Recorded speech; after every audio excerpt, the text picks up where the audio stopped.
Hello friends, hi. ఈరోజు నేను మా పొలం నుంచి నడుచుకుంటూ పోతుంటే తాస్వాం కనపడిన వెంటనే దాన్ని తీశాను. వీడియో తీస్తుంటే నా చెయ్యి వణుకుతుంది.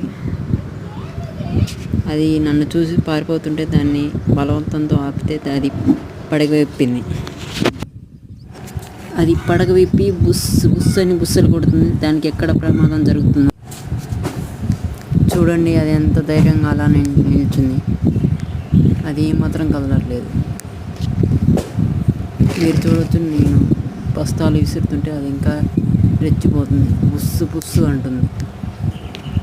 చూడండి, నేను దాని చుట్టూ తిరిగి ఒక టోపీ విసిరాను. ఆ టోపీ విసిరిన వెంటనే ఆ టోపీని కాటు వేసింది. అదే ప్లేస్లో నా చెయ్యి ఉంటే నా చెయ్యిని కాటు వేసేది. అప్పుడు ఏమవుతుందో మీకు తెలుసు.